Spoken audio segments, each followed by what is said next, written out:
আমি কত জেনা করেছি জানেন, কত নেশা করেছি জানেন। এই যৌবন থাকবে না, থাকবে না চিরকালই দাপট আর নেতৃত্ব আর ব্যবসা বাণিজ্য সম্পদ, গ্রহণযোগ্যতা চিরকাল থাকবে না। ভালো হয়ে যাও যুবক, ছোট ভাই আমার, তোমার আব্বা জওয়ান ছিল তো দেখো বুড়ো হয়ে গেছে, তুমি হয়ে যাও। বেঁচে থাকলে বুড়ো হওয়া তুমি মরতে পারবো না। যদি বেঁচে থাকো 50, 60, 70, 80 তো বুড়া হয়েই যাবা, এই চামড়া ভাঁজ হয়েই যাবে। এই যৌবন থাকবে না, থাকবে না চিরকালই দাপট আর নেতৃত্ব আর ব্যবসা বাণিজ্য সম্পদ, গ্রহণযোগ্যতা চিরকাল থাকবে না।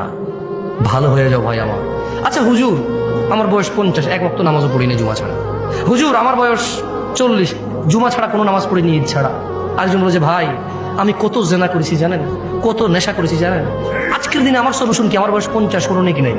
সুসংবাদ, সুসংবাদ কি আল্লাহ পাইছে। আমি মাঝে মধ্যে চিন্তা করি আল্লাহ এত দয়ালু না হলে আমরা পৃথিবীতেই শেষ হয়ে যেতাম।